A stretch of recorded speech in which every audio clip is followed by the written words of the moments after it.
Sarcasm Speaks. Jared Bob Jones is with us today. So if you're on YouTube, you can see the three of our ugly mugs right here. We'll toss it out there. Scratch should hopefully be with us the whole time, but you know, we get a little technical difficulties over on his end. We're just gonna power through because that's what we do here. So if it sounds a little different or if it's a little skippy, blame his Chromebook. So I guess before we get into anything heavy hitting, we are just at the beginning of round 2 in the Honda Classic. I was just talking to Jones before we got on air. I bet this tournament, and I took Lucas Glover as an outright to win, who's 70-1, because I looked at the stats and I was like, oh yeah, you know, he's got good odds for decent stats matchup. He's tied for 24th. Truthfully, or to be fair, he hasn't gone out yet today. So he's one under. He shot one under yesterday. PGA National course is typically a very tough course for guys. You know, like the winner here isn't going to be 30 under. But probably be somewhere between 15 and 20 under usually gets it done. It'll be between probably 9 and 12. 9 and 12. Well, I mean, it hasn't been more than 12 in like 15 years. So does it get significantly harder on the weekend then? Because there's a bunch of guys that were 5 and 6 under yesterday. Yeah, it does. So the Honda Classic isn't a major tournament, but the golf course plays like a major venue where It's like you really got Saturday to score. Yeah.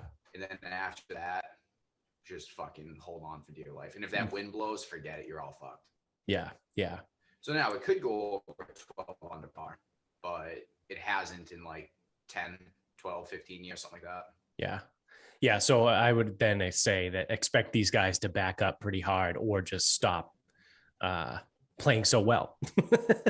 Like, which also should be expected for, what is it, Kitoshi Kitayama, who shot a 6 under yesterday, shot a 64, came out of nowhere as the first round leader. He's probably not going to shoot 6 under again for the rest of the weekend. But now that I said that, he's going to win this thing and he's going to shoot 15 under to win it. And he's going to win by 4 strokes. So I'm a big dumb idiot, obviously, and didn't take any of the favorites. And Daniel Berger, who was a favorite, is in first place right now.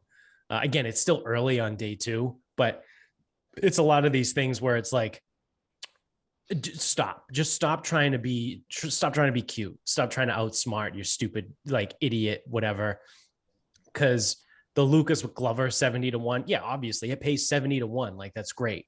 But like I said to you, Jones, before we got on yesterday, Brooks Koepka was 20-1. So he was in the top 5, I think, rankings for favorites. But 20-1 for Brooks Koepka in a weak field, I looked at that and I was like, yeah, that's enticing, but I'm not going to take it.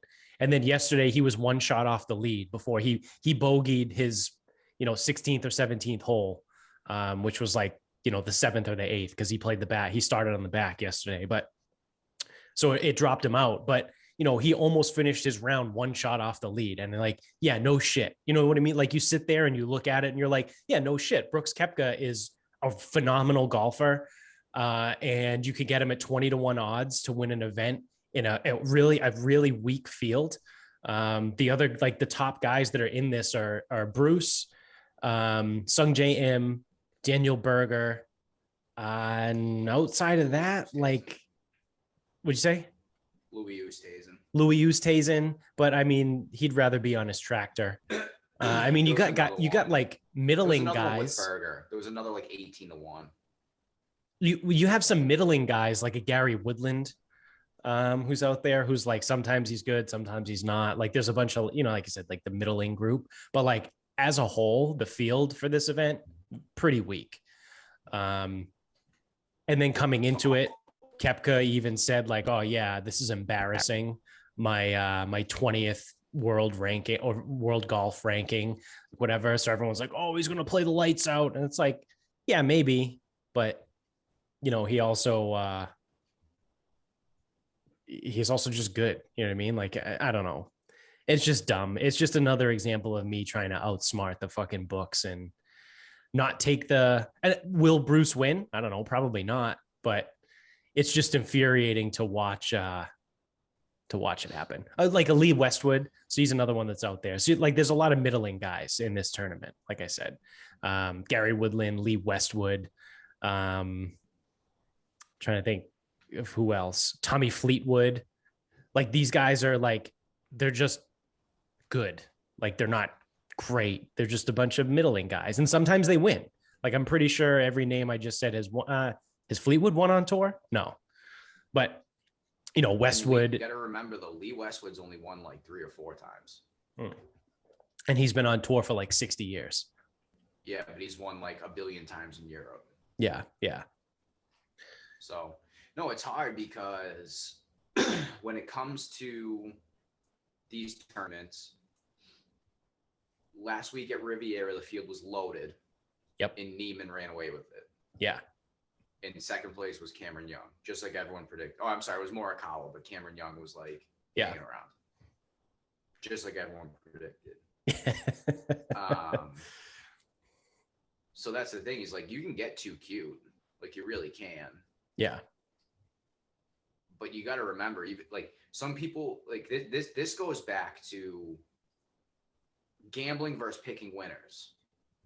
Right. And people will convince themselves not to take good players because they don't like the number. And it's like, that's outsmarting yourself from a gambling perspective. Right.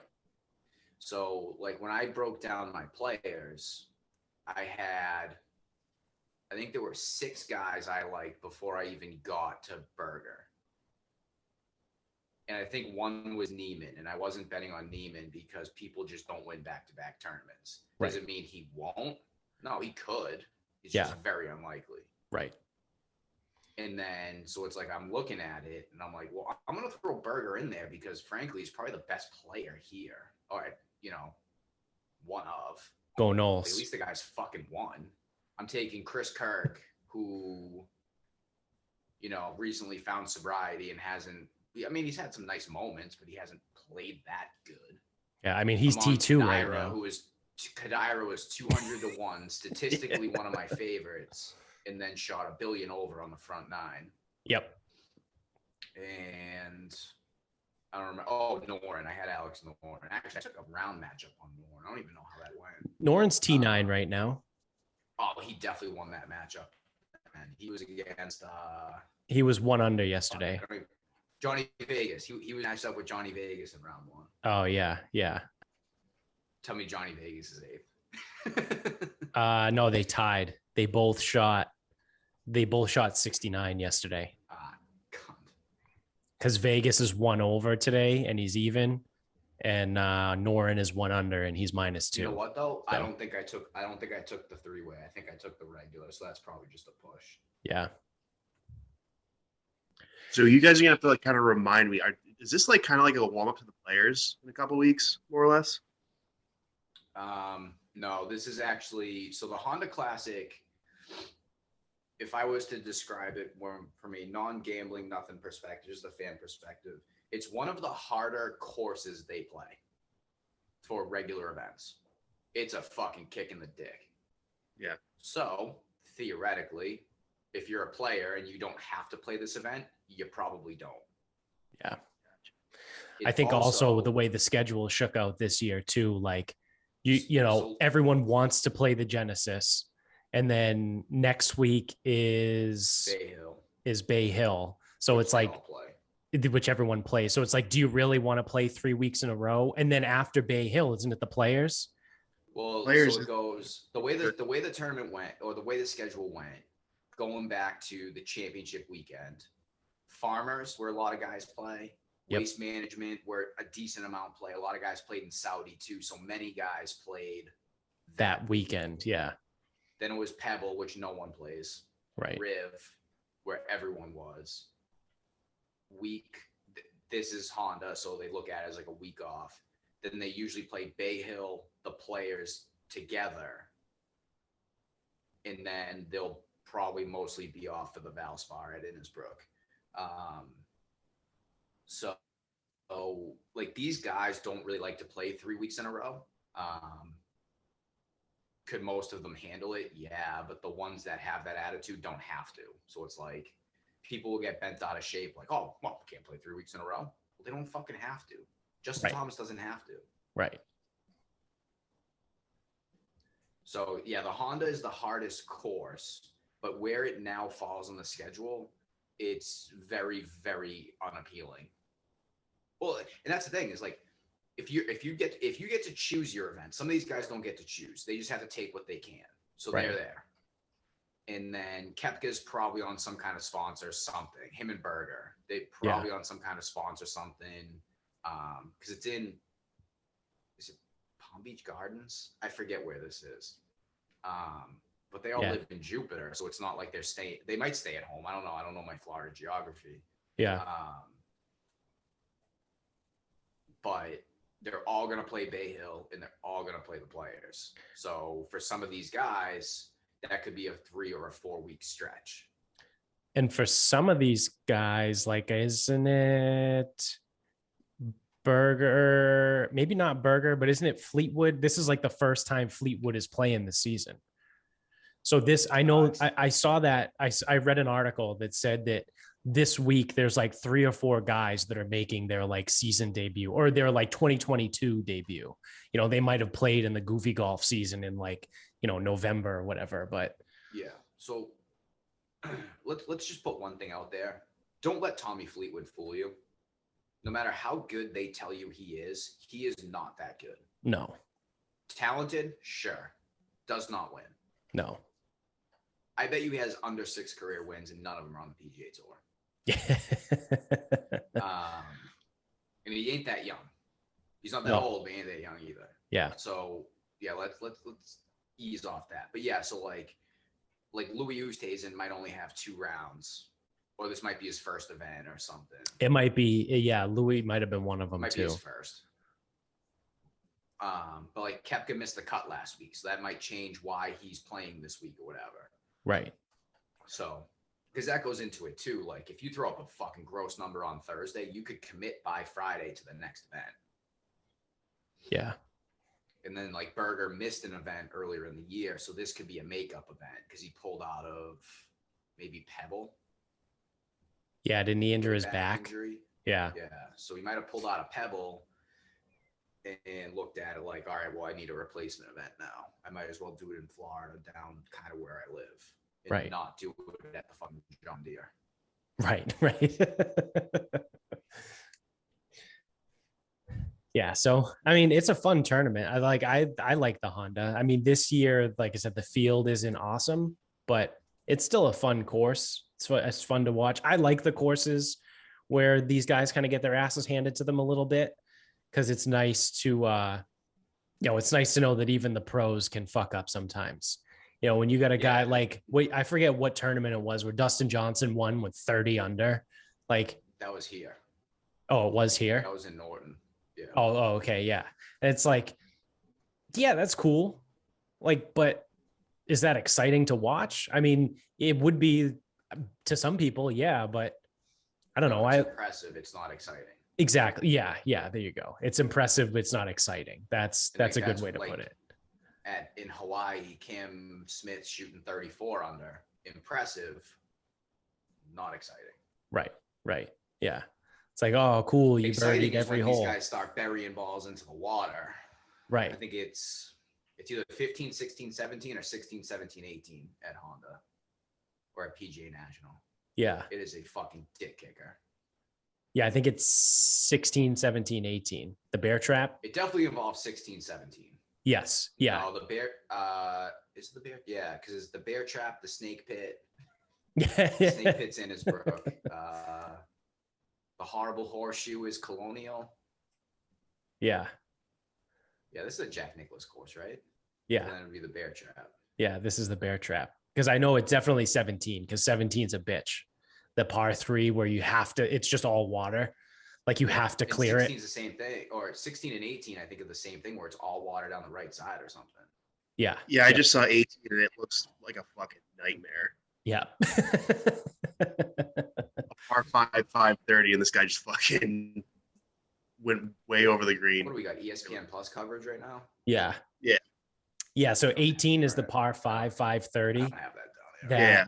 if your tee shot goes far enough, that's like challenging you to go for it. But like if there's wind, you just fucking lay it back and just play it. Like some of these guys could get there in two, but the way like the green's almost like a peninsula and it like juts out a little bit. So like you have an angle on your second shot if you can hit it long. But it's like, okay, if you miss, you're in the water.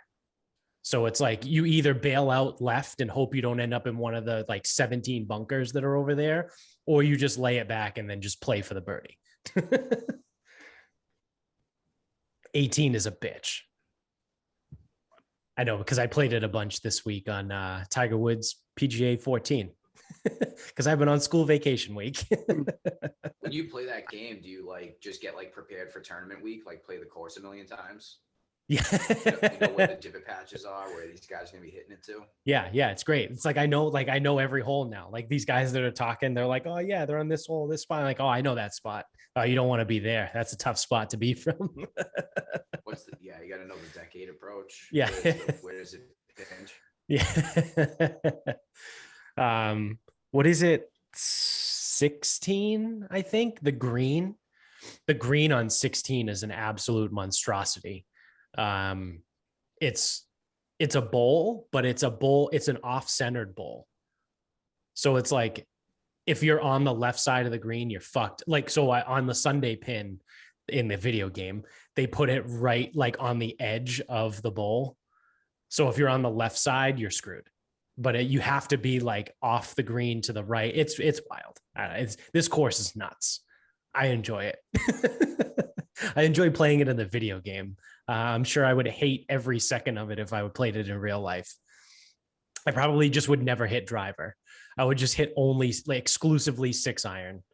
It would be a very unenjoyable round of golf. Yeah. I'm just gonna bunt. I'll bunt the driver. That's the thing. Like some of these places, it would not be fun to play there.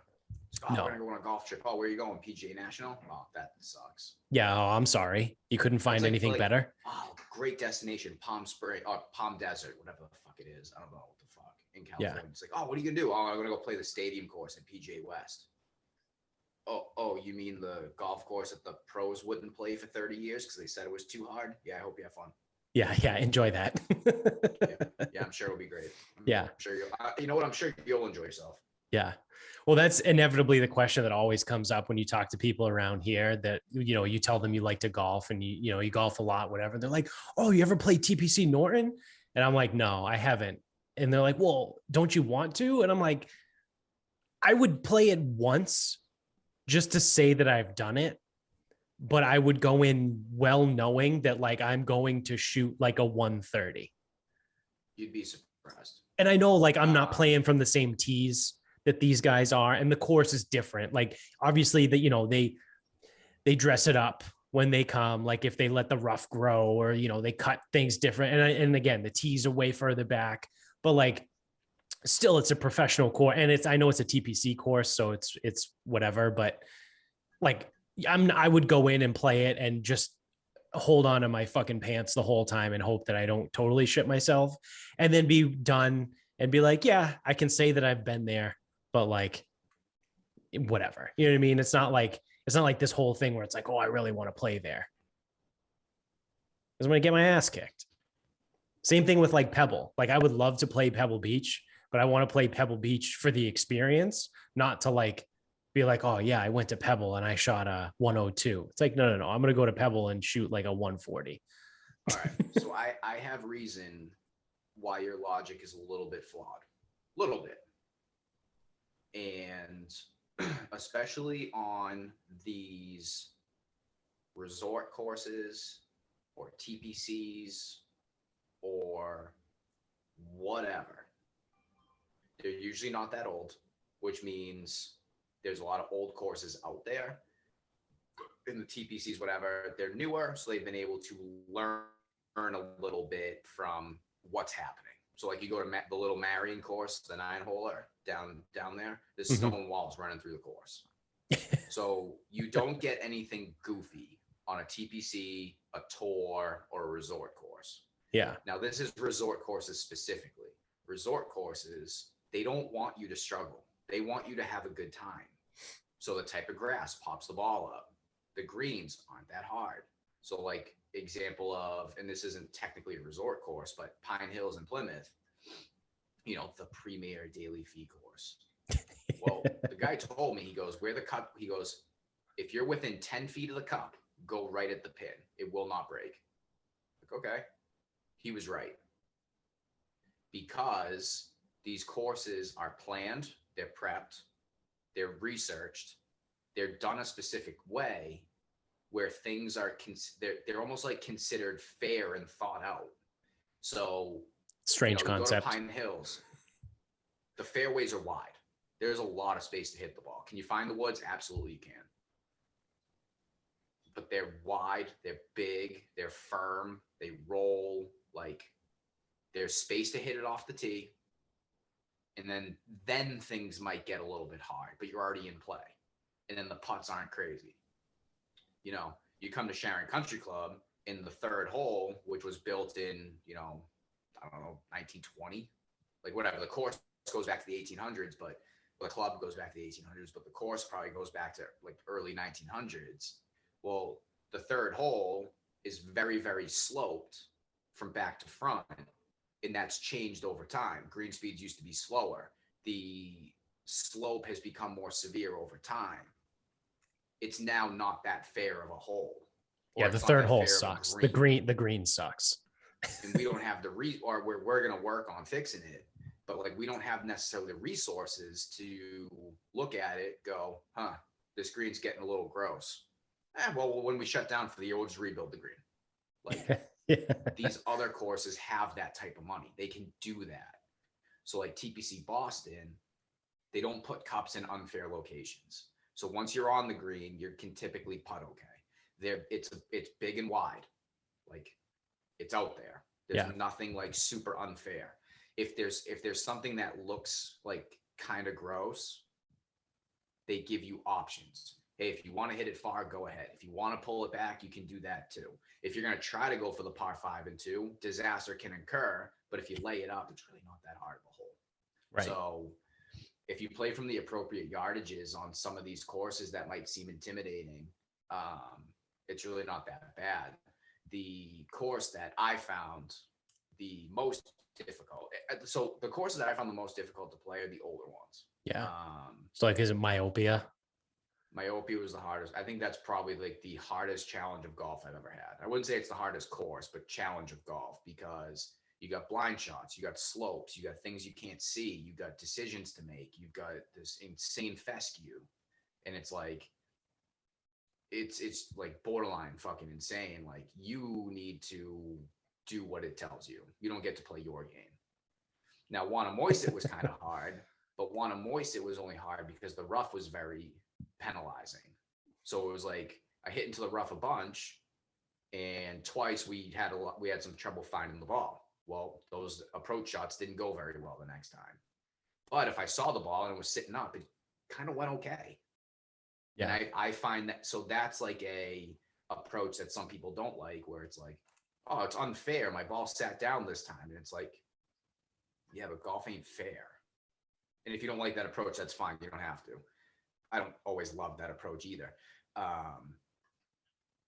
But I look at that like, oh, if the ball sits down or it doesn't, well, dude, you can't control the grass. Like, yeah, you don't know what the grass is going to do. No, like, you don't know what the grass is going to do. Like, did you interview the grass before it came in and say like, hey, is the ball going to sit down or stay? Like, yeah. You're going to prop this ball up for me today, right? Yeah. So like, if you take TPC and say, and I know this is unfair because it's a very, very big yardage discrepancy, but like you take that versus Chamawa. Mm-hmm. Chamawa is a much more unfair golf course than TPC, because so one's easy, 2's easy. What's 3? Is 3 is that across the street? Yeah, that's the first one across the 3's street. not bad. 4's okay. I think 5's all right, but 6 is a joke. That is fucking comical. Yeah. Like, you can try to drive the green, and that's probably the smart play, because laying it back is fucking stupid. Because all there is water, a sliver of fairway, and then a giant fucking hill. Yeah. Am I right? Is that assessment correct? Yeah, massive hill on the left. There's a hazard just to the left of the green, and then the entire right side is woods. Yeah. So then you go to 7, and it's a par 5. Yep. With a giant stone wall, well within a normal iron dispersion on the left. Yep. And then massive OB on the right. Right. That type of stuff doesn't happen on these well thought out courses, whatever. So it's like, you know, like when people say too, it's like, oh, got to be below the hole, can't go over the green. Well, the places we play, you can't go over the green because you run out of fucking land. Yeah. Like, you're off the property, like not literally off the property, but like I think about Sharon Country Club. You go over the green and it's either complete wasteland, it's the woods, or it's cart path, then the woods. Yeah, literally almost every hole. Yes. Like, that's I think the the type of was like that in when we played Guys Weekend that first day. Oh, the one where I Bachelor made an Party? eagle? When I made an eagle on the first hole? Yeah. So Bass River is a good example. That's a very, very fair golf course because you can hit it wherever you want off the tee, and then things start to get hard. But you're right in the sense of, so like that first hole, if you go, I don't know how you go longer the green, but if you do go longer the green, I don't even know what's beyond there. Fucking parts unknown. 2, you can go longer the green, but it just throws you on a big hill. 3, if you go longer the green, I think there was a shed or a maintenance shed or something. That was a par 5 going back out. Like 4, if you go longer the green, you're on another tee box. So it's like, you just like, that's why some of these like manufactured courses or resort courses, they're actually not that bad. But when they go to the US Open, things are hard because you're getting some of that stuff again, like those old design courses, old school builds, like whatever. Yeah. That makes sense. So what are you guys doing? I don't know, next week? Want to go play TPC in the snow? Because we're getting a fucking snowstorm today. I know I keep the shades pulled behind me for this because all the light interference and all that bullshit. But it is snowing. It's snowing like a motherfucker outside right now. So It was pretty sick here. What's today? Friday. Wednesday, it was 75. Yeah. And I had windows open, all this nonsense. And then last night, again, I'm back from deployment, so I was half in the bag. I forgot to take the recycling out. My whole back deck is a skating rink, and I almost ate shit like 20 times. So pretty awesome. Yeah. Same here. Wednesday was like 70 degrees. I think it got up to like 68 or 69. So Wednesday effectively was 70 degrees. And now today on Friday, we're getting the forecast said anywhere between 5 to 8 inches. I would say outside right now, we probably have about somewhere in the realm of like 3 to 4 as it stands currently at 10:30. More than that right now, but yeah, I think so. The further, the further south you go, I think the less we're going to get. Like we were in that like weird range where it like could literally like, there was like the 5 to 8 range. And then there was like I think the 2 to 4. And then like further north, it was like 8 to 12. And we were right in that band of like the changeover. So we could literally get anywhere between 2 and 8, essentially. So I know my father's getting his ass fucking handed to him right now. I was talking to him last night. Yeah, we're getting a foot of snow. And I'm like, oh, it's sick. Yeah. They were supposed to get fucking obliterated. Yeah, foot of snow. So 48 hours after 70 degrees. Sick. What are we doing? It's pretty good. This is stupid. But thank God we have seasons.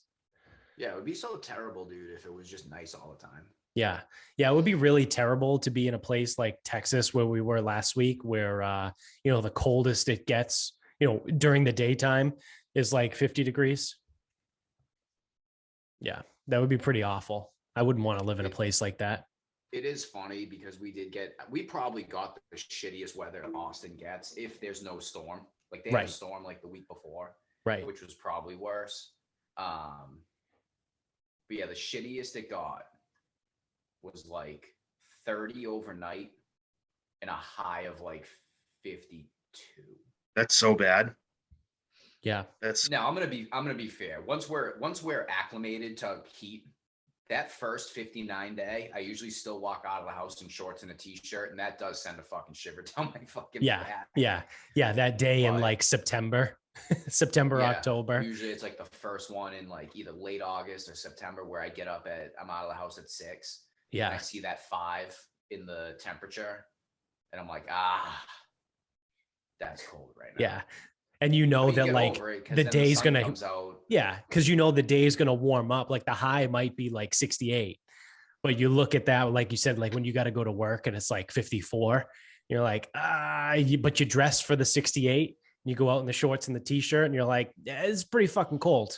It's pretty fucking cold. But I will say, so I know the cold is different in Austin. That Thursday night was fucking cold. Yeah. Like walking out there with the fucking wind. Yeah, I was way too hammered to know how cold it was. Did Jimo and Ian ever make it back alive? Yeah. Jimo allegedly missed his flight. Oh yeah, that's right. On Sunday, allegedly, Jimo missed his flight. Yeah, that's right. I haven't heard from him really since, so I don't know. Nico's texted me, said Jimo missed his flight and Finn almost fell asleep at the gate. That's good. That's what happens when you go out drinking all day, when you have to fly at 6 o'clock at night. Yeah. That's par for the course for us fucking morons. Yeah. Everyone else was dying. Like, 9 out of 10 people making their flights is a pretty good fucking percentage. That's an A. Yeah. Yeah. I mean, outside of us three, like me, Bob and Nikos, everyone else was dying on Sunday because the 3 of us didn't go out Saturday night. So everyone's. I felt like I was dying on the fucking couch on Saturday. Yeah. So it was like one of those, like everyone's dying. We're just kind of like trying to get an Uber just to get to the airport. And Finn and Jimo are like, all right, cool, we're gonna go hit a bar. And I was like, all right, man. I think I told them too. It was like 10:30. And I was like, hey man, like I don't want to like rain on your parade or anything, but bars don't open until like 11 or 12. Like some of them open at 11, but most of them don't open until 12. But I mean, if you could find a restaurant to go sit at, you could obviously probably drink there, but you got to find the restaurant, not the bar.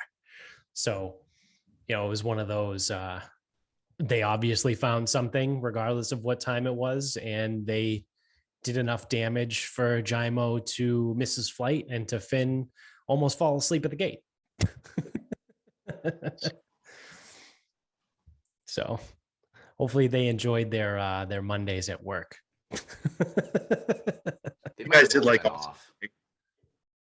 They both might have been off. I think. I think Jimo works nights, doesn't he still? Yeah, I don't know. So he might have been okay if he had to go into work Monday night instead. You guys enjoyed Austin though? It's a good time, right? Yeah, it was a good time. Yeah.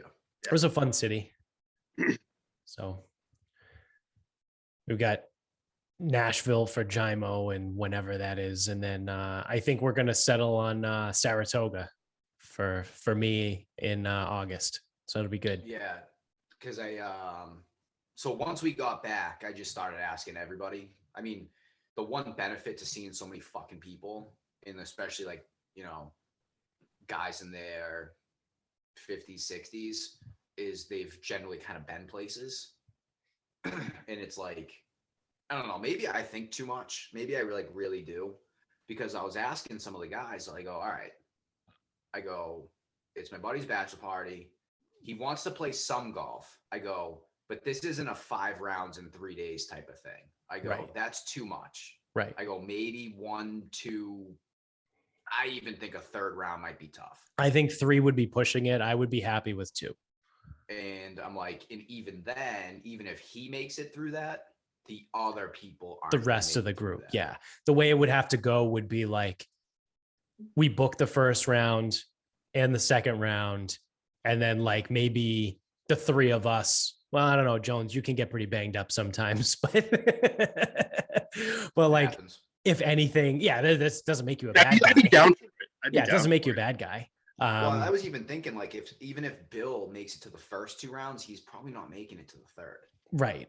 That's what I mean. Like, if anything, like it would be like there would be no more than a foursome for the third I would say day. three rounds in a row for people that don't really play. Yeah. That's a lot of golf. Yeah. I think I would enjoy 3, but the third would be kind of like, all right. So you might even fall into the category that some people fall into where, you know, we're out there, we're riding, maybe a couple drinks. It's like, hey, you know, I think I'm gonna take the next 3 off. I've hit a lot of balls today. I think I'm gonna hang in the cart for a minute. Yeah. Because that happens too on these type of trips. It's like, or like on a golf trip, it's like someone who is a lot more casual or recreational with it. It's like, all right, I'm starting to struggle. I'm gonna sit out for a couple minutes. I'm just gonna take in the views or whatever. So, Yeah. I mean, I did that when we were was that Maine? in Portland. Yeah. There's I got the Maybe. yips, and everything I went was going like 90 degrees to the right. Oh, that was New Hampshire. That was New awful. Hampshire. Yeah, when That was awful. when Dickie was being a dick. Big surprise. That was Well, terrible. Yeah, I'll play you for $1. All right, buddy. Yeah, whatever. Yeah, so I'm asking people, and then like, oh, someone's like, oh, why don't you go to Hilton Head? I go, well, it's August. Isn't that going to be like 1 billion degrees, 1 billion% humidity? And they're like, oh, yeah.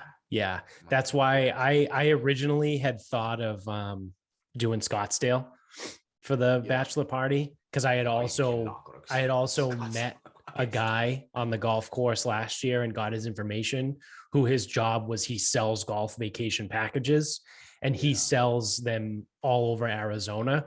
So I was like, perfect, that's great. And then like the more I thought about it, I was like, wait, the wedding's in September. That means the bachelor party is going to be in July or August. I'm not going to Arizona in July or August because it's going to be 120 fucking degrees. And then that comes back to the golf vacation. It's too much. Yeah. Because like a typical golf vacation, if you're there for 3 days, what they're probably going to try to do is have you do 18, 36, 18 or 36, 36, 18. And it's like, man, that's just a shitload of golf. Yeah. So I'm talking to people and I'm thinking, I'm like, all right, so we got like 3 real breakdowns here. I go, 1, the weather. Yep. 2, what else is there to do? And then 3, I was thinking like cost for a second. So like Atlantic City had come up and I'm like, all right, maybe. And I'm like, that seems expensive, 1. And then number 2, which really made me stop considering it, is the flight situation. Because Chris Healy has done 2 bachelor parties in Atlantic City. He is early. Do not drive home. He goes, do not drive home. It is the worst. It is awful. It is terrible. You cannot drive home from Atlantic City for a bachelor party. It cannot happen. So I think Atlantic City has an airport, but the flights like never fly in and out. And then that's awesome. The closest one's Philly, but Philly's an hour away. It's like too much. It's a part-time airport. I don't know. It was fucking dumb. So I don't think you'd want to go to Atlantic City anyways, because I had a bunch of people on when I was there, and they went for like a weekend. They're like, yeah, it's pretty fucking terrible. Like there's a casino, a divorce place, a pawn shop, all in like. Yeah. No, it's a shithole. Like, no, that's what everyone told me. Like, oh, off the beaten path, and I'm like, yeah, I know that, but everywhere off the beaten path. But I guess the beaten path is a lot closer than those places. Because Craig said that they were out in Atlantic City, and he's like, group of them, whatever, and they decided that they didn't want to pay the $5 each for a cab or whatever. So then they like walked back, and he goes, we were in it, like walking back from wherever we were. So yeah, no, like that's a risk with a lot of these places. Like Myrtle Beach came up, because Myrtle Beach would be the correct answer if it wasn't August, but it is August. So, but like Myrtle Beach is disgusting. New Orleans is disgusting. Yeah. I mean, me and Amy went to Austin, like going down 7th Street. It's fucking homeless city. And where there's homeless people, there's heroin. Like, it's not fucking cool on 7th Street, which is exactly 1 street up from 6th Street. Me and Amy went to Myrtle in August 2 years ago. And it was fine. I mean, it was, I forget when we went. I think it was early August. That's right after Guys Weekend, wasn't it? Yeah. So then I guess, so it was late August. And it was fine. It was like 80s. I think one of the days it probably got to like 90, but you don't want to golf in that. Like, you don't want to golf in 90 degrees and humidity. If all we were going to do is like go to the beach and go to air conditioned bars and stuff, then it doesn't matter. Right. But being on the golf course. Right. Because then it's like, we drink entirely too much. Yeah. And now you just spent 4 hours in the fucking sun sweating your ass off. Like, how good are you going to feel? Not very good. Yeah. Yeah. So, and then, you know, like, obviously I'm like looking around up north and I'm like, Portland doesn't really have golf. Portsmouth, not a lot of golf. Like, I really don't want to go to remote fucking God knows what. Yeah. Again, because it's just, what else is there to do? And then so then someone had mentioned Saratoga, and I'm like, well, what else is there to do? I'm like, and they're like, nope, this stuff. I'm like, you sure? And then someone else has been there. I'm like, what about a bachelor party for a bunch of morons? She was like, nope, that's a good idea. You would want to go. Like, okay.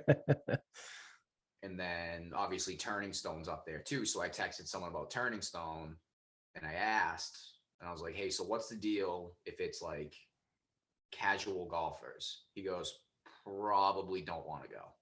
Yeah. He's like, yeah, there's like a couple clubs, whatever. He goes, they were closed from COVID when I went, but he's like, there's not a lot to do. He's like, you're gonna want to, that's like a golf thing. I'm like, all right, fair. And he goes, also, if you're going with casual golfers, don't play one of the courses. He goes, it's like the second hardest course in New York. And I'm like, good. So now our options have now become limited. I'm just like, that's a mess. So fuck that. Yeah. So Saratoga sounds like a winner. They've got golf. It's a 3-hour drive, which will be hell, but no, that's way manageable. Yeah. Golf, bars, bourbon room, brewery, stuff to do. People say it's fun, and then we can go to the race course if we want. Yeah. So Turning Stone is not in Saratoga, right? No, it's in Verona. Oh, okay. It's like another hour and a half away. Yeah. Or maybe a little bit closer, an hour. Yeah. Yeah. So yeah, Saratoga. Oh, it's a casino in Saratoga too. Right. Right. It's right by Skidmore, that random college. They're like somehow like everyone knows like 3 people that went there, but it's like a stupid fucking college. I think I know. I think we had an athlete go there. Yeah, that was soccer there. Yeah. That was there was a AT grad student at Bridgewater that went to Skidmore, and then the assistant coach for the girls field hockey team at Bridgewater went to Skidmore. Like, it's just like one of those things. You're like, what the fuck is Skidmore? Like, why do I know so many people that went there? It's like in the middle of nowhere, fucking Saratoga, New York. So, yeah, so it looks pretty good. So, Jones, hopefully you won't be in Ukraine at that point. Hopefully, because I think we're going to war. Are you a year too late on the World War III thing? Because weren't you talking about this like around this time last year? Yeah. And then we were history, a year isn't that much. No. I mean, I'll take it. I know we were knocking on the door of World War III, and I think that was January of 2020. Remember the awesome year that 2020 was? We started out where we were about to go to World War III, and then the entire continent of Australia was on fire, and then COVID happened, and then there were more murder hornets. Like 2020 was a fun year. Every month had something new. Was that when like North Korea was all nuclear and shit? Yeah. And it was like right after we killed Soleimani. So then like Syria was pissed and like all that shit. It was great. But now apparently this is pretty close to happening. So if you follow all the experts on Twitter, all the foreign policy experts who are now foreign policy, they were former public health experts, but they've traded in their public health badges for foreign policy badges now. And according to all of these people, World War III is inevitable. So it's going to be. I got like when they invaded 2 days ago. I woke up. I was asleep the entire time. I woke up to like 18 different text messages. Like, hey, so you're going, right? I'm like, probably not. Like, unless China does something, I really can't see us doing anything. I mean, it's not our fight to fight. You know what I mean? No, it's not. So that's the other thing too. I've been seeing a lot of the way that the Ukraine goes is going to be apparently telling for the future of Taiwan. So I don't know. Like, I'm not a foreign policy guy. Again, I don't know shit about nothing. But I would imagine that if Russia just marches into Ukraine and takes it basically without a fight, and the US just kind of sits on their hands, then China might look at Taiwan fucking chomping at the bit, being like, oh, let's go. We're taking Taiwan. And then that's when shit would get weird. So me being a dickhead here, now this would be super unfortunate for the people of Taiwan. This really would. But I would love for China to invade just to see what people would say around here. Because the outrage towards Russia is very high, almost kill my grandmother level. And I wonder if it would be the same. Really, any country. Yeah. That's just not Russia, because everyone's still like Russia bad. Yeah. So that's China bad too. Yeah. So that's what I've been following. Again, I don't have any firsthand knowledge in foreign policy, but like the people that I follow and stuff I read is like, I get, secondary, tertiary reports, and then kind of sort of formulate my own thoughts and opinions from there. But I don't sit there and like come up with original ideas or anything.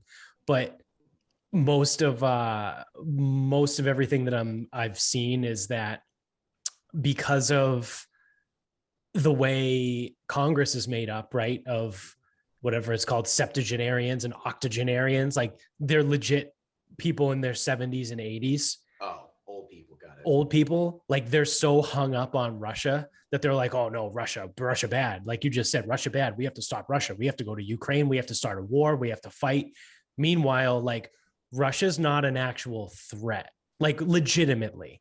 Like when it comes to like going toe to toe with Russia, as long as it's not wintertime, which is great because we're ending winter, the United States should be able to piss all over Russia. And I know they have nukes and there's always the nuclear option and that shit, but like I don't see that ever happening because it's mutually assured destruction, really. Like, do you really have the balls to drop a nuke to know that you're going to get 12 nukes back dropped on you? I don't know, man. Like if you do have the balls, man, good for you, but now we're all fucked. So it's one of those things. But like Russia's economy is dog shit. Their military, although they might be strong and have like some serious conviction, like their numbers don't stand up to us. Their air power, their air superiority is dog shit, which again, from everything that I've heard and people that I listen to, the reason why the United States is such a mega superpower is because we have air superiority over the entire world. Like our Air Force, thanks to Jones, is like head and shoulders above every other country in the world. Like the whole, and part of, again, this goes back to the whole Afghanistan thing, but the whole part of the reason why Afghanistan fell so quickly was because the soldiers that we trained over there, we trained them to work with air support, like US air support, because the US military obviously has phenomenal air power and air superiority. And then we just took that all away. So like we trained them how to, that would be like, I don't know, I'm trying to think of a good example. That'd be like training someone how to drive an automatic car. And then we take all the automatic cars away and just leave them with the manual transmissions. And it's like, good luck. You know, like we were never trained on how to drive this kind of car. And that's essentially what happened. But like I said, like Russia, again, I'm not saying like it would be like the first Gulf War where we go in and we end the war in 10 days, but we can handle Russia, right? Like when it comes to going toe to toe, military wise, Russia's not a real threat.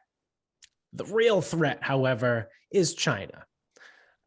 Because no matter how you want to look at it and stack it up, our Air Force is still better, but their Navy is right on par with ours. If you want to talk about war of attrition, they have 1.2 billion people, and we have 330 million. So like, if you just want to throw bodies at it, like they have 3 times as many people. They're fucking crazy. They're all unified, right? Like that's the one thing about a dictatorship and the way their country is run. I know Xi is a president, but he's a dictator. It's like, it's what Xi says goes. It's not like when Biden says something, half the country is like, no, fuck you, I'm not doing that. It's when Xi Jinping says something, the entire country does it, or you die, or you get thrown in a prison camp or something. You know what I mean? Like, so they're unified on that front. China's a legitimate threat. But hey, there's also one big thing that they have: money. Yes, that's the one thing that Russia doesn't have.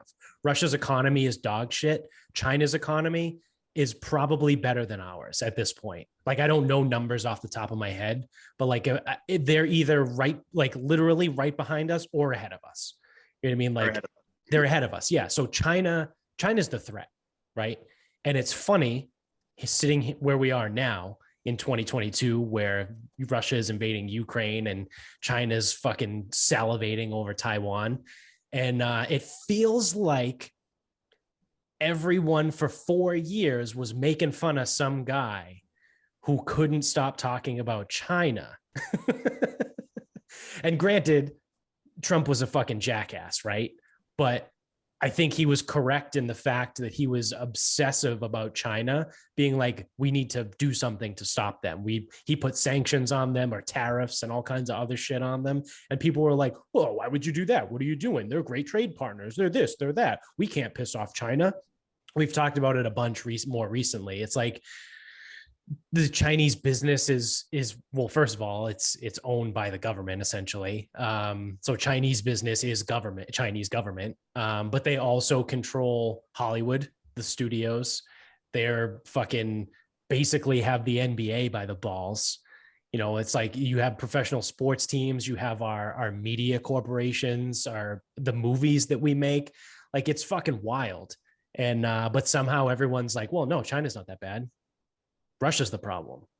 It's like, no. I think they say that because Russia is very outwardly dickish. Like, Putin is a fucking madman. Yes, yes. China is very subtle in the way they do this. So like they're very subtle. 100%. They'll say like, oh yeah, we're not doing this, but in fact they are. Yeah. And some of the stuff I've listened to, like to with Jocko in particular, he's had some guests on his podcast, and they literally talk about China has 100-year plan. Like, they literally plan their country 100 years in advance. In America, we don't plan more than 2 years because it's all in the election cycle. There's an election every 2 years. So no one thinks about anything more than 2 years in advance. And China is literally sitting there with 100-year plan, being like, we got all the time in the world. We don't give a fuck. And they literally look at it like, it doesn't matter if I don't accomplish these goals, because my children and my grandchildren will accomplish these goals. Where in America, everything is like now. I need it now.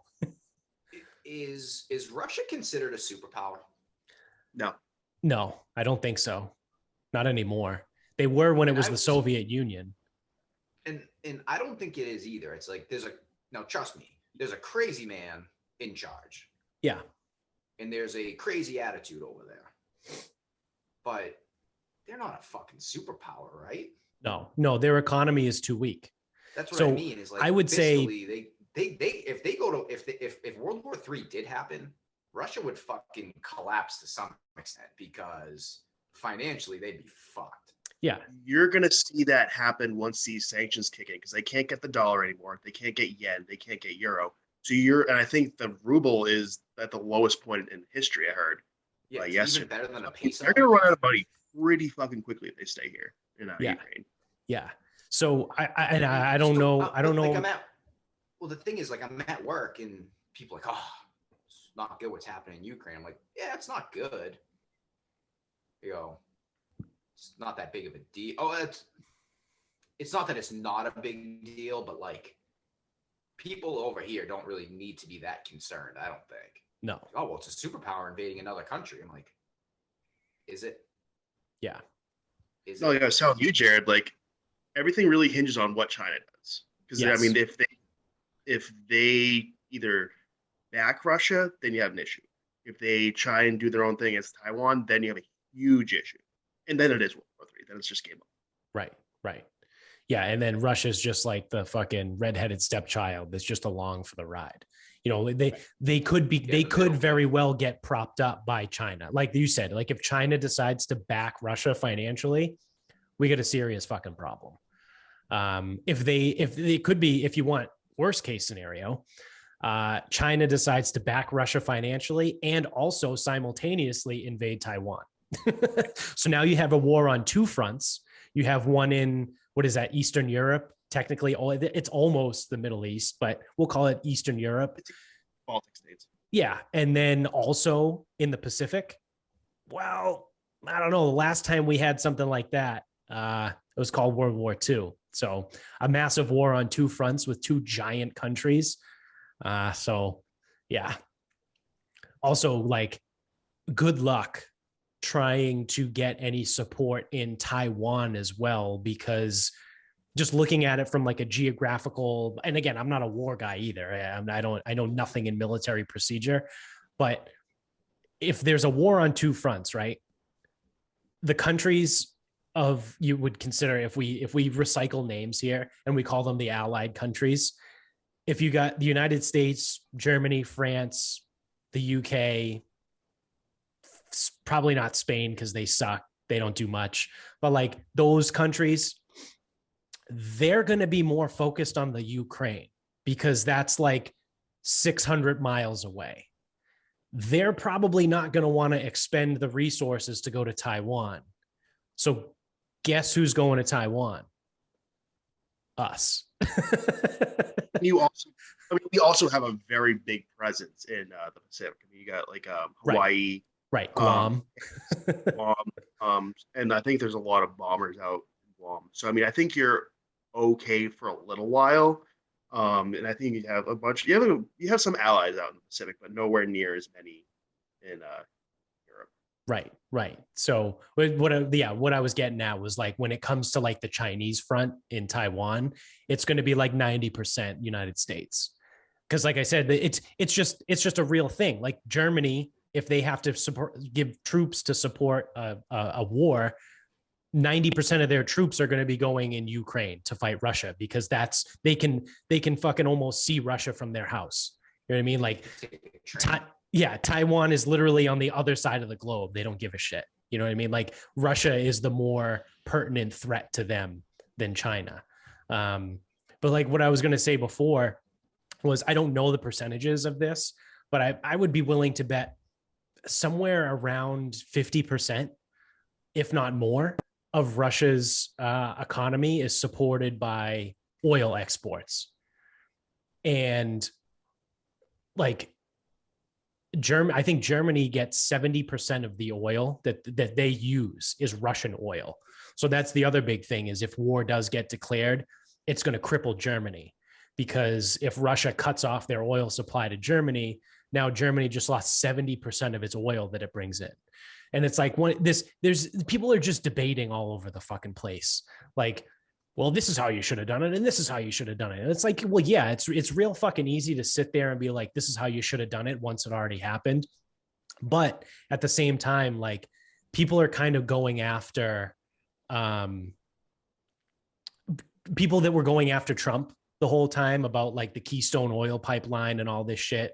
And now those same people are probably bitching about $6 gas in California because it's already at $6. And now they're talking about it might hit $5 nationwide if war does get declared and Russia cuts off their war. Because guess who also gets a fuck ton of oil from Russia? Us.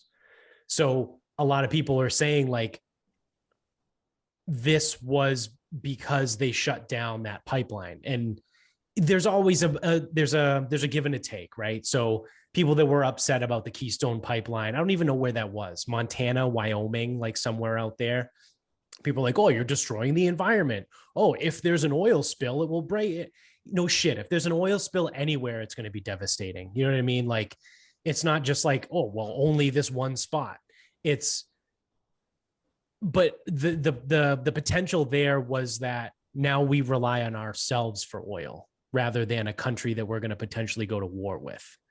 So, and I know we have some oil reserves. Like, I forget what it's called. It's like the U.S. oil reserve something stocks or whatever. We could tap into that. We've tapped into it certainly before in the past, but like that might be, you know, when gas gets to $5 nationwide average, we tap into that to bring it down to like $4. You know, like it's not gonna bring us back down to $2 gas. So it's just a lot of dumb shit that happens along the way that could be avoidable. But people want to play these games, right? They want to take these moral high roads and they have to be like, well, what about the environment? Well, what if the pipeline breaks?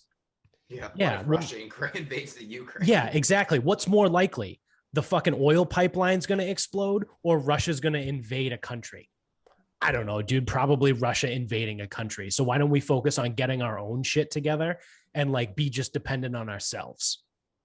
Like, it's like, what are we doing? Like, you can make pros and cons for anything, but the way that's supposed to work is which outweighs what? Do the pros outweigh the cons? All right, cool. Well, let's go that way. And there's going to be nothing that you do anything anywhere ever that has no cons. Like, every decision that gets made in some capacity is going to have some sort of con, some sort of drawback, but it's always like, well, is it worth it? You know, and I don't know. I would say, yeah, it was probably worth it to keep that fucking pipeline open because now it's going to hurt our economy. Right. So now inflation is already at a 40-year high. Now you're going to throw on top of that higher gas prices. They're going to raise the interest rates. The Fed is going to raise the interest rates to try and combat inflation. So now things become more expensive. And it's like, what are we doing? And now we're also going to go fight war on top of that. It's not an ideal fucking situation to be in. Yeah, but all these people are praying for the Ukraine. Yeah. Prayers for Ukraine. Yeah. What did you say? What did you say in the group text? Is prayer a military tactic? Yeah. That might be the title. That's the title of this episode. Is prayer a military tactic? Yeah. So when you go to Basic Jones, so obviously they like run you to death. You do 3 billion push-ups. I don't know, fucking 6 million sit-ups. You know, they fucking verbal abuse is top notch. I would say probably second to Evolution Sports Performance, but maybe it's first. They treat you like absolute shit. And then, you know, basic gun training, basic combat, stuff like that, I assume. And then you do prayer, right? Prayer at one point. Yeah, you're also grossly exaggerating how much actual physical activity, at least when I went through it almost 10 years ago, we barely did anything. You can't get verbally abuse anybody anymore because everyone's too like sensitive. So Evolution Sports Performance is still number one. Oh yeah, exactly. But yeah, people on the outside have a vastly different thought of how basic actually works. Yeah. But yeah, I mean, prayer is up there because I mean we do go to church every Sunday. One of my favorite tweets was from Dan Holloway and the Drinking Bros, when he said something along the lines of like, yeah, but how many trans generals does Russia have? Like, we clearly have this in the bag. Like, our military is way more woke. Yeah, it was trans generals and something else. I forget. Yeah, yeah.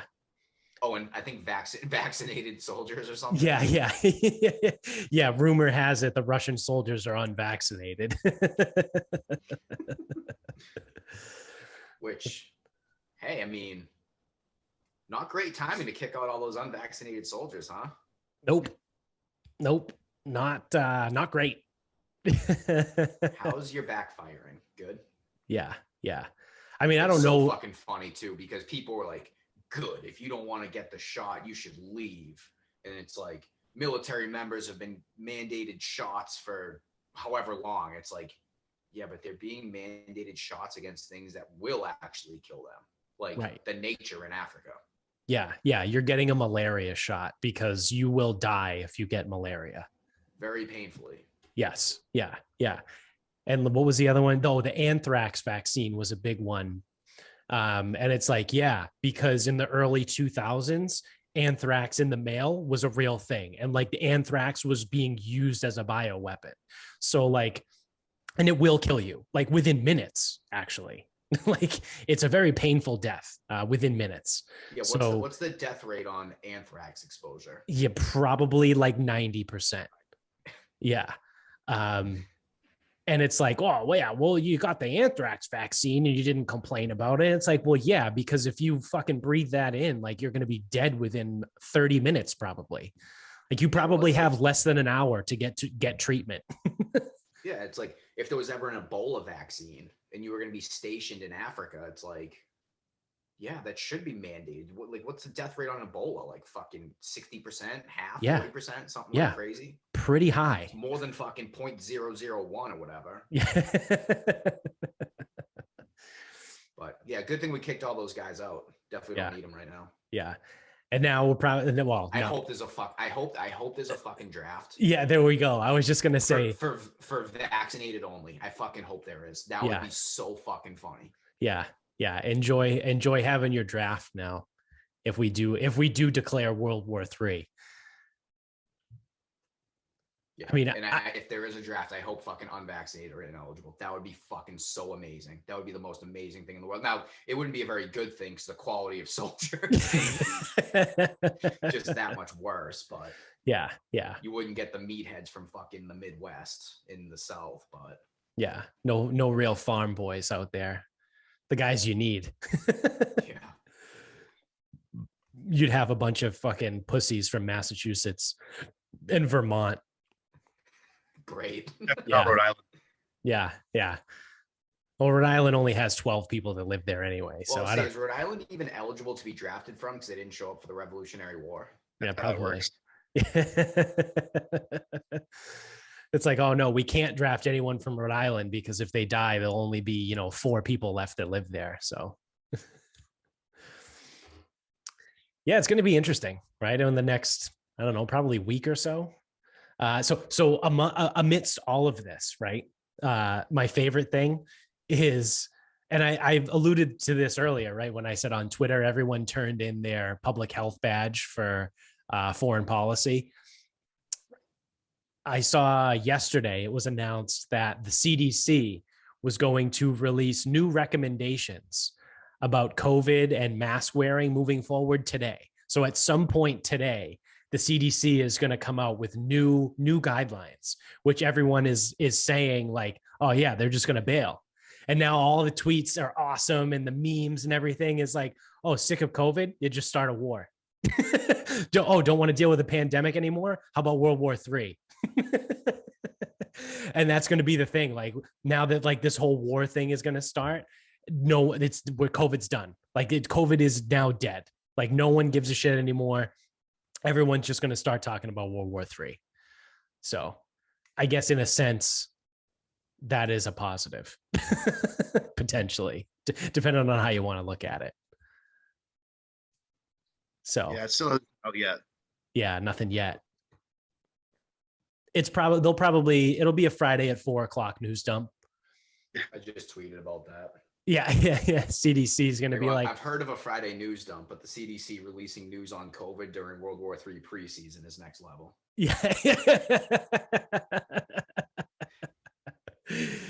yeah. Yeah. That's literally, they're going to come out today and just drop most of their shit, which states have already been doing it. So it doesn't really matter. You know what I mean? And cities. So Boston, we've talked about, bailed on the vaccine mandate.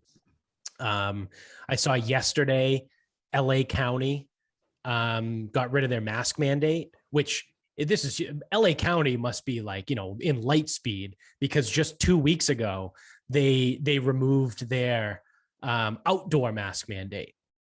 So we talked about that on the show. So up until 2 weeks ago, LA County had an outdoor mask mandate still in 2022, in February of 2022. But they bailed on that. And now just 2 weeks later, they removed their mask mandate for everywhere. However, except for schools. Schools still have to wear masks in LA County. And it's like Boston took away their vaccine mandate, and the Governor Baker came out and dropped the statewide mask mandate, except for schools. However, the schools one expires on the 28th. So at the end of February, it's done. But like, it's dumb at this point. Like I said, like it was trending to be done. And then, Russia just put the big stamp on it and was like, talk about us now. You know why all that's happened? All they're releasing the mask mandates and shit, right? Why? It's election season. Well, yeah. I said that. I've said that on the show. I was a little bit off on the timing there. I thought that, leave it to World War III to speed things up, though. This whole time I had said somewhere around July they would bail on everything, and like July or August. And what I have been saying was that the Democrats were going to come out and be like, see, it was because of our policy that we were able to do this, because we did this and we saved people and we're awesome. And you should vote for us. You should vote for us because of that. But because it's happening now, I think that they just shot themselves in the foot. Again, nothing like World War III to speed things up a little bit, but I think there's too much time in between now, because the elections are in November, right? Next week is March, but it's like, let's call it March, right? So we're still 7 months from the election, which is why my prediction was July or August, because, then you're 2 to 3 months away from the elections, and it's still fresh in people's mind, where you can beat them over the head with it for 2 months going into the elections, being like, remember our policy saved people, and we were able to get rid of everything because of what we did. Our lockdowns brought us to this point. Like, just some sort of fucked up, perverse, like, mind thinking, right? Like, our lockdowns are what allowed us to not have lockdowns anymore. Like, that type of thought process. But it's too early now. You know what I mean? Like, they just fired the only bullet that they had that could have been any worth of saving, because it's February and March, and people aren't going to care. People aren't going to remember, especially if we do actually declare war, right? Nothing is like, we're joking around World War III and all that, but like, it's not official, and it might not be official. I'd say there's probably I would say there's more than a 50% chance that we don't declare war. But there's still a chance, like there could be a 49% chance that we do, which is still really fucking high. So like we've all been saying, it's all going to come down to China on this one. So I don't know, man. It's weird. It's weird times. Saying it for 2 years. Yeah. I saw this really funny meme. Again, the internet's been great during this time. The meme was like, when you're finally getting ready, it was like a person like changing or getting dressed or putting on like a Hawaiian shirt. And it's like when you're getting ready for the first normal summer in almost 3 years. And then on the TV, it says World War III.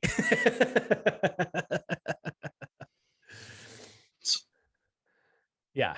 So it's fun. It's fun for shit like this because we just get to laugh and talk shit and it doesn't matter. Yep. And hope that we don't get sent over there. Although I think I'd be clear because I have bad eyesight. I don't think they want me. Although I could go and do other shit. But lucky for me, I'm out of here in March of next year. So yeah. Yeah. So they don't want me because I have no skills and I suck. But we're also my older. My body is literally falling apart. What is the cutoff for draftees? Isn't it like 18 to 28? Like, don't they not want people in their 30s because they're just too old? I mean, they could. I don't know the exact cutoff, but I mean, they can still draft. Like, they can draft anybody. If you sign up for this selective service thing, you can go. Yeah, they can pick you. I mean, you might be in like the 120,000th round, but they can still pick you. Right. Yeah. I'm a first round man. With the 17th pick in the 120,000th round. Like 5-star recruit by any stretch of the imagination, but they'll throw a flyer on you. Yeah. Well, see, that's the thing though. I've got no potential. There's a lot of film on me, and it's not good. Yeah, I've got plenty of film, and none of it is good. None of it is worth anything. Well, you'd be surprised that the people. I mean, when I was in Jersey, I mean, you'd be surprised. There's no blue chippers out where we're at, so you're not giving yourself enough credit. Yeah, I mean that's the problem though with the military recently is that there hasn't been high caliber people going in. No. So, I mean, they're still keeping me around for some reason. I think though, that's because you signed the paper. Yeah. So I mean I've talked about this before with like other people too. It's like I think if there ever were a draft and I got drafted, you have to at least try and go SF, right? Like you got to at least try. I mean, that's how I look at it. You, Jones? That's why you'd want to be a cop. What do you mean? That's what you'd want if you want to be drafted as a cop. You'd want that? No, special forces. Like you have to just try out. Oh, okay. No, I don't want to be I don't want to be an MP. Yeah. So yeah, SF is security forces. Oh, okay. Well, I thought special forces. I don't know. Military has all kinds of stupid things. Let's leave the acronyms to the guys that are in the biz. Yeah, there's too many acronyms in there. So what did that be? SOF, special operations forces or whatever they're called. Sure. But like if I got drafted in the army, I'd be like, oh no, dude, I'll try out for the Rangers. Like I'll try and become a Ranger. Like I'm not gonna try and go become a Green Beret. I don't think I think I could be a Ranger. I don't think I could be a Green Beret. I don't think I would cut the. You are not fucking crazy enough. You would not last 15 minutes. Yeah, but I would try. See, now that's the thing that makes me different. I wouldn't. There's a lot of quitting them. Yeah. Oh yeah. Yeah. It's almost all quit. I mean, that's one way to do it, right? I'm out. Like if you got drafted, couldn't you just be like, nah, fuck you, I'm not doing this and just take a dishonorable discharge? No, what they would you could try to be special forces or whatever, get kicked out in 10 minutes, and then they just give you like, oh, you're a cook now. Just give you like you're a janitor or something. Yeah. They'd find a place for you. Yeah. I mean, think about it. Like, think about all the money they waste on training fucking window lickers like me. They're gonna get some return on investment. It might not be a lot. Yeah. But I mean, you're gonna do something. What do you do? What do you say you do here? But what is your actual like military job? So I'm traffic management. So it's basically anything. So like say you need somewhere in the sandbox needs an aircraft part. They need a tire. We'll see if we have it in our warehouse, and then we'll ship it. That's essentially what I do. Oh, that's not bad. Yeah, because that's the thing. Like a couple people, whatever. They're like, oh, if Jones got deployed or whatever, and I'm like, yeah, but Jones isn't infantry. Like he's not like on the front lines of like.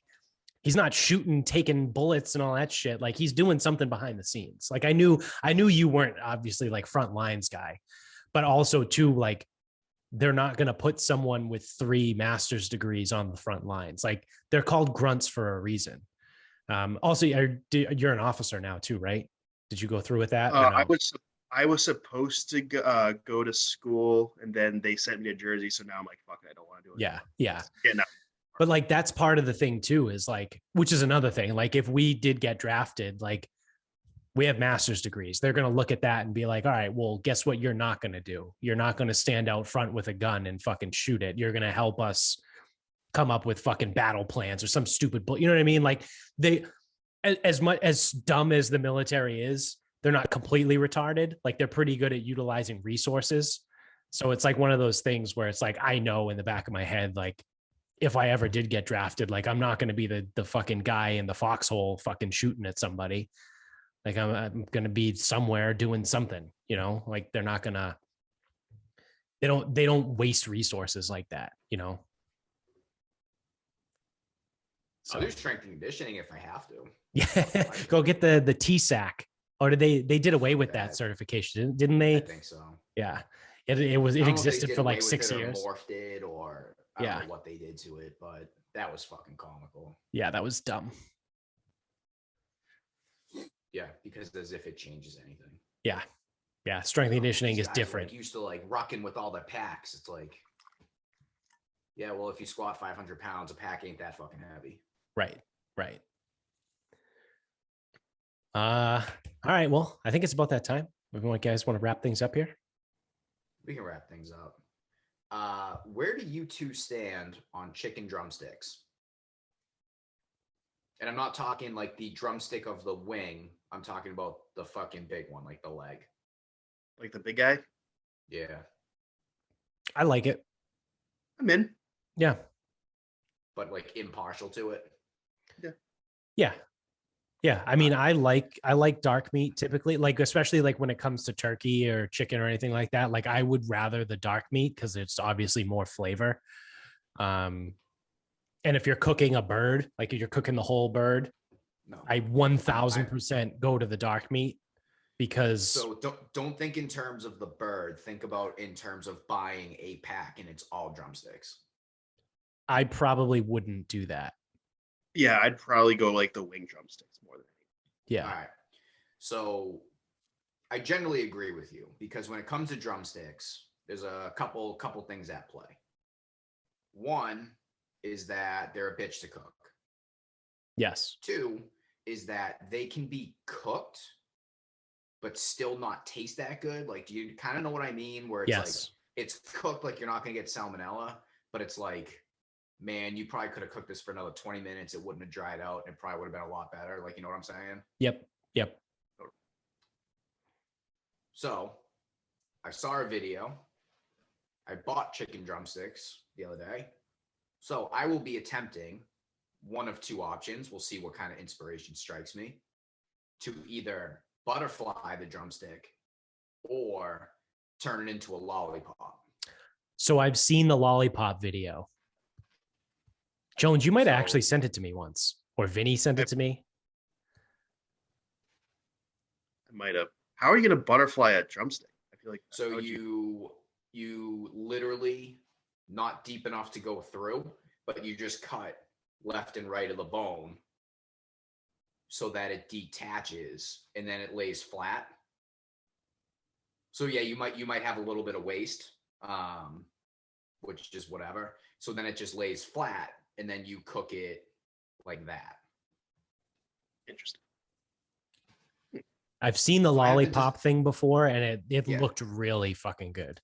Yeah, so I haven't decided which one I'm going to do yet, but that's going to be my. I got a pork butt going in the crock pot right now, but that's going to be my my adventure this week because I had seen the video, and then I think.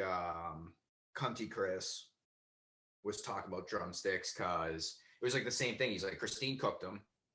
He said they were fine. He goes, they were cooked, but like, he's like, like when they're just like, they need more time. Like no one's going to get sick, but like they just need more. I'm like, yeah, I know that. It's like every time you fucking cook, yeah, like dark meat like that, especially when it stands alone. And it's like, oh, well, it's cooked in 45. And it's like, yeah, but you could cook it for like a fucking an hour 15 and it would still be fine. Right. Right. Like, as long as there's no brown sugar in it, it won't burn. Yeah. Generally. And then I went to the store yesterday and I'm like, yeah, fuck it. You know what?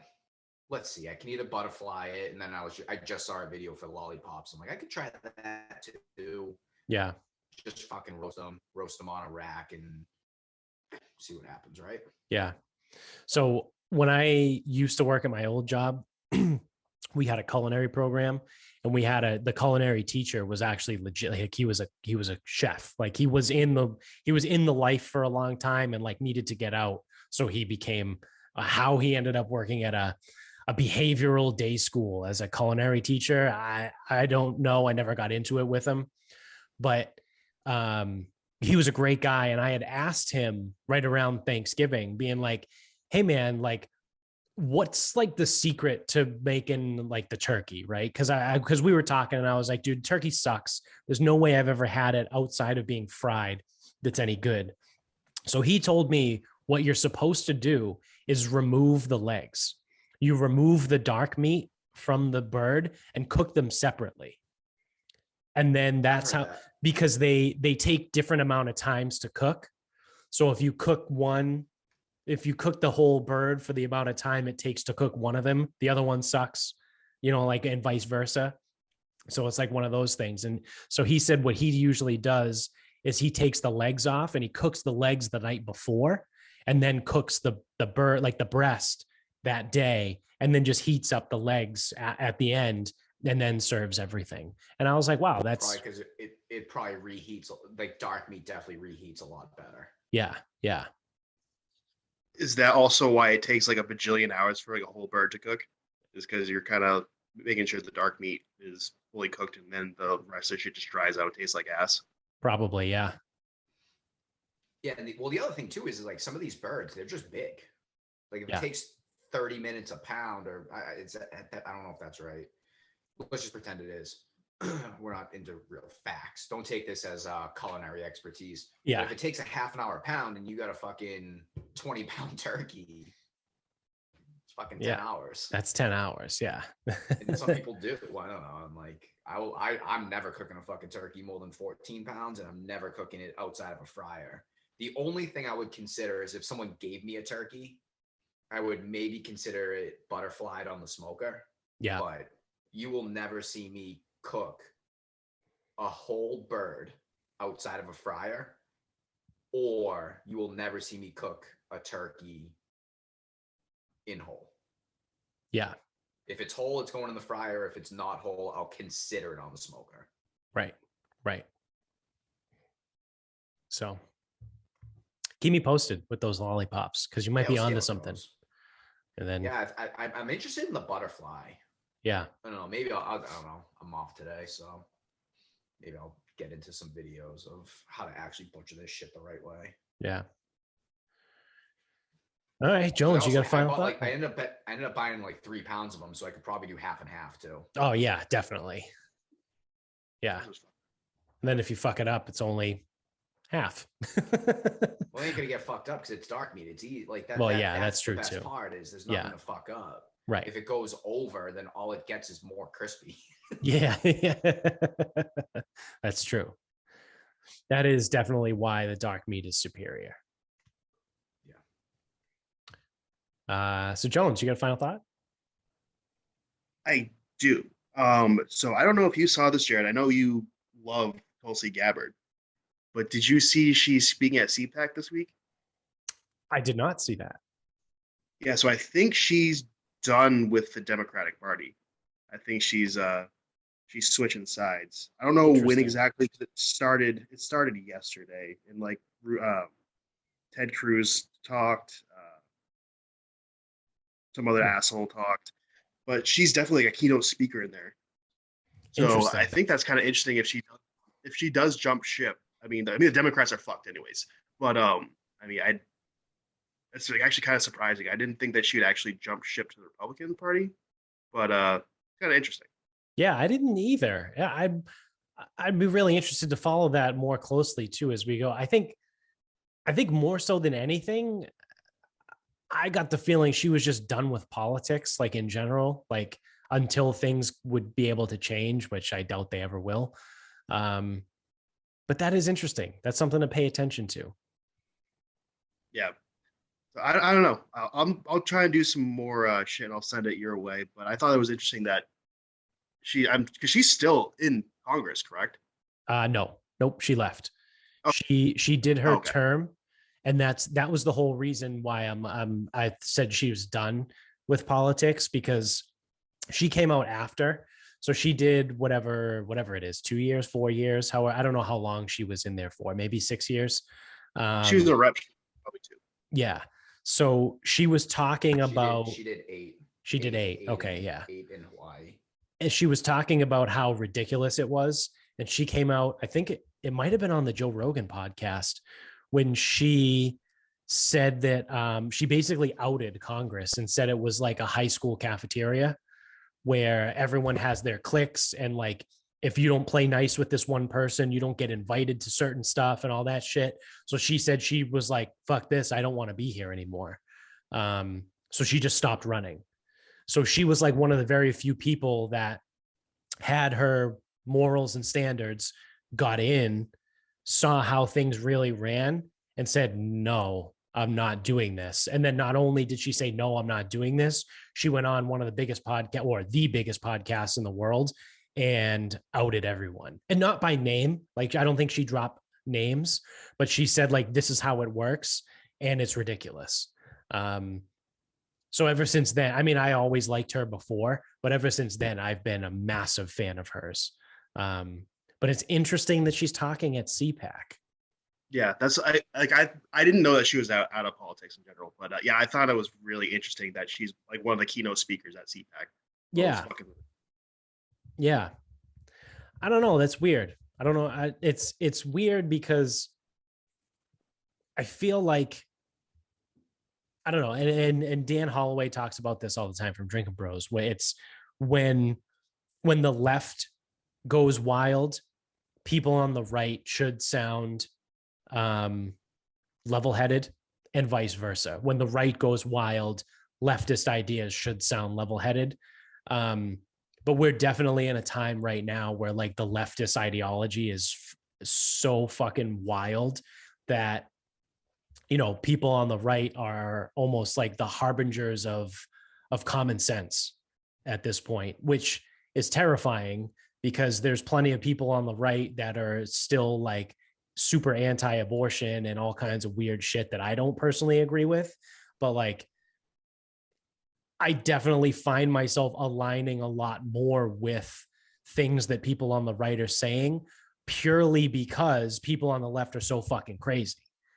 You know what I mean? Like, it's like you're like, I feel like I've always been relatively the same or similar, at least in my thoughts. But like over the last, call it 5-6 years, my thoughts have gone from like here to over here. You know what I mean? Like, my thoughts haven't changed too much, but like where those thoughts belong in the political spectrum now makes me more right wing, which is weird to me because I don't consider myself a right wing person. You know what I mean? I consider myself pretty fucking moderate.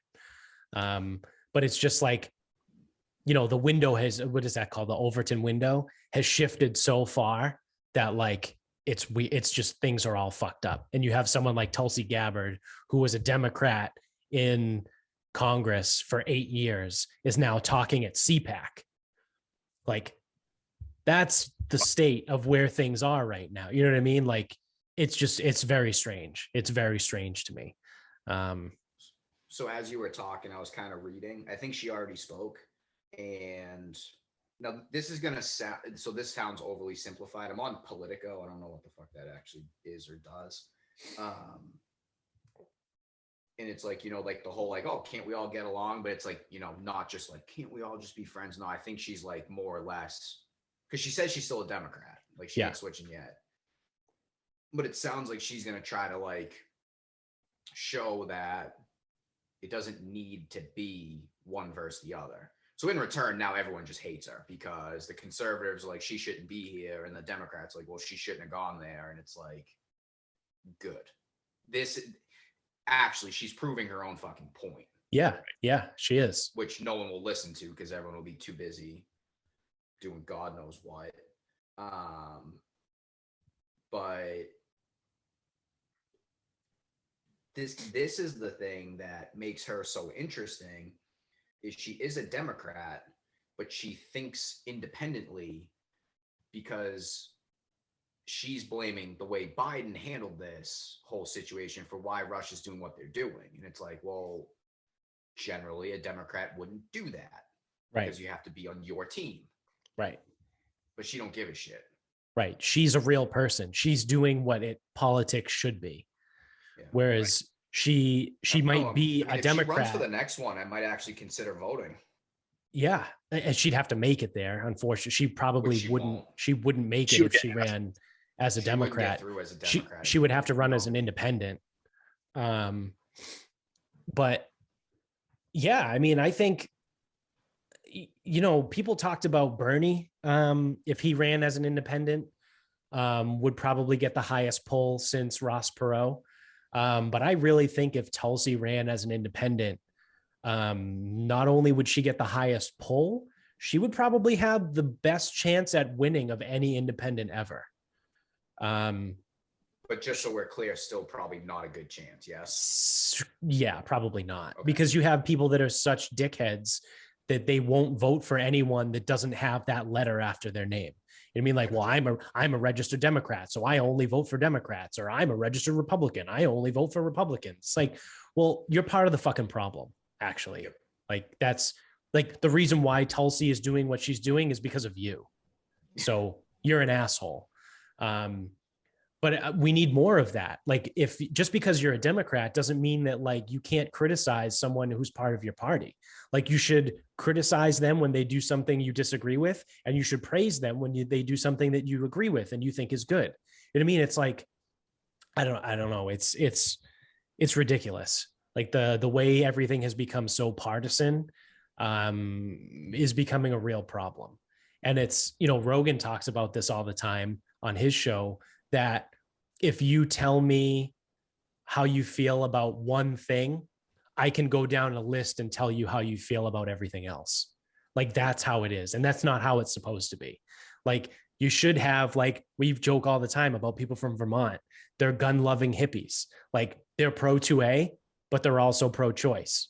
And they're also pro-marijuana, but they're probably anti-immigration. You know what I mean? Like, that's what people are supposed to be. People are supposed to be complex, and they're supposed to have different thoughts and ideas depending on whatever. They're not supposed to be, well, because I'm pro-choice, that means I'm also pro-immigration, anti-gun, and whatever else. Like, that's not, like, your thoughts on one thing shouldn't define your thoughts on 12 other things. Like, you should have some complexity and some layers to who you are as a fucking person. But what do I know? I'm just an asshole. It's actually funny because that's how it used to be. Like, yeah, 50s, 60s. Like, I finished a book not too long ago, why, like, where everyone's so polarized now. Back in the day, like, you could be a registered Democrat and split your ticket. Like, you could go national Democrat, but at local level, you could go Republican, and it's completely fine. Yeah. But now that's like, you get like ostracized for that now. So I'd be interested in learning a little bit more about when this changed. But back in the early days of the country, there was no presidential ticket. Like, there wasn't like it's Biden-Harris ticket and it's a Trump-Pence ticket. It's two people ran for office, and whoever won became the president, and whoever lost became the vice president. Like, that's how it used to be. And I don't know when that changed, but that's probably how it should be. Like that, like, you know what I mean? Like, granted, that would have given us a Trump-Hillary fucking Oval Office, but hell, if nothing else, that would have been phenomenal entertainment. But it's like one of those things, where it's like, that's how it should be. And that's back in 2008 when Obama ran and won, he was touted as this Lincoln type president, right? Because that's what Abraham Lincoln did. He was a Republican, but he put people in his cabinet that didn't agree with him. And that's what Obama tried to do. And everyone was like, oh my God, Obama, he's the first president since Lincoln who has Republicans in his cabinet and has all these people, which sounds all well and good, but still at the end of the day, it didn't really do much. The good thing about Obama was that he was such a great orator, right? Like he was presidential, like he held himself high, and he was a very presidential president. I mean, when it came to like policy and getting shit done, I don't know. I mean, he passed Obamacare, yeah, but outside of that, like didn't really do much. And it's one of those things where it's like, when did we get away from that? Like, that's what it should be. It should be the people that run the country should have different views. There should be disagreement.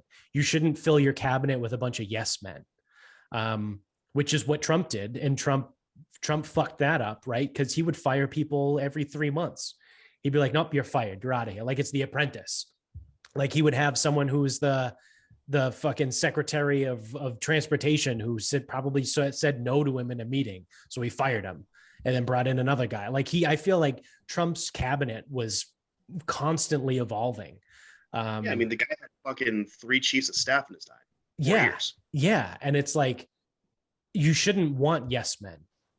You know what I mean? Like if you're going to be the leader of the free world, like you don't want yes men. Like you want someone that's going to question you. You want someone that's going to be like, are you sure this is a good idea? And then make you think. And like, like, I don't know. But again, who am I? I'm just an asshole. So, yeah, really interesting about Tulsi though. Something to keep an eye on.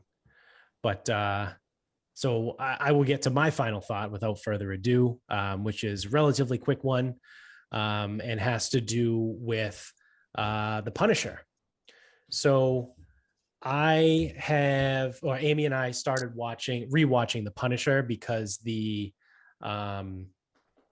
Marvel Defenders series is being pulled off of Netflix in like 3 days on February 28th. So I don't know. So there have been some rumors that might mean that Disney is going to start remaking them or doing whatever. I don't know what's going to happen with that, but the fact of the matter is they're gone on Netflix from the 28th. And as far as I know, they're not going to be put on Disney Plus. So they're just going to like disappear from the world. So I was talking to Amy, last week when we started doing that, and I was like, or we found that out. And I was like, if anything, like you should really just watch the Punisher series because that's my favorite one out of the Defenders. And it's also the most standalone one. Like there's not a lot of crossover. So we started watching that and holy shit, we're like halfway through season 2 right now. It is so good. It was so good. Like it was and is my favorite Defender series. Although season 1 of Jessica Jones was really great, mostly because of Kilgrave. But it's just great. And I forgot how much I enjoyed it because it's a good blend to me. So the first season was like very like gore, like everyone dies, there's blood everywhere, like shit's all fucked up. And Amy even said at one point, she was like, how is this a Disney product?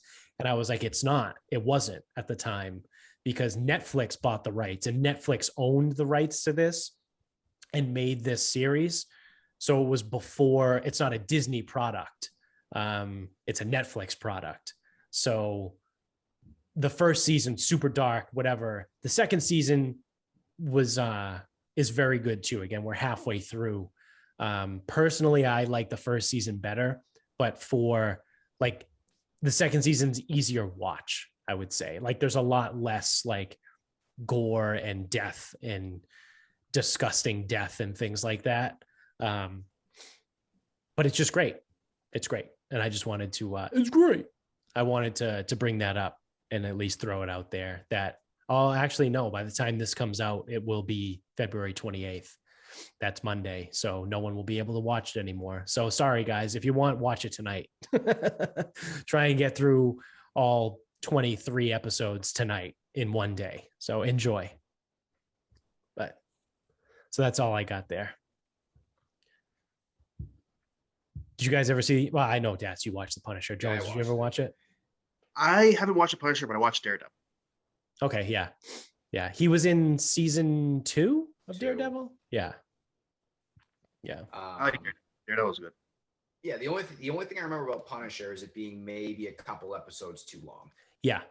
Yeah. There was a couple episodes where it was like nothing really happened and it was some filler. It's still 45 minutes long, so it's like yeah. Yeah. but I remember it being very good. If I had to rank them, I don't even remember. It's been so long since I've watched them, so I couldn't. But I do remember enjoying it. I remember it being good. I remember being fascinated with the character. Yeah. Because it's like he's the good guy, but he's really fucking not. Yeah. But yeah. He is. Yeah. So I think they called him like an anti-hero. Anti-hero, yeah. Or something. Yeah. So it's interesting. It fucking absolutely is, but yeah, that's the only criticism I remember is it being a couple episodes too long. Yeah. Yeah. And instead of 13 episodes, they could have still got an effective story done in 11, like 10 or 11. So even if they had stretched, I think the episodes are somewhere between 45 and 50 minutes. Like if they had done 10 episodes instead of 13 and made them like 55 or an hour, like that would have been fine, because you would have only shed like 2 hours off of the total runtime. But yeah, that would be my only criticism again. But it's great. It's unfortunate that, like I said, if you're listening to this right now, it's too late for you to watch it. So sorry. So that's also going to do it for us. So thank you for watching. If you're on YouTube, again, hammer the like button, thumbs up, subscribe, like, rate, review, wherever you're listening, all that jazz. You get to the website. It's great. It's done. Go to the merch store. You can get us on Instagram at Sarcasm Speaks Pod. You can get to the merch store via the link in our bio on Instagram. We've got Twitter is Sarcasm_speaks. Facebook is Sarcasm Speaks. Jones, I don't know if you have it handy, but we have those coasters.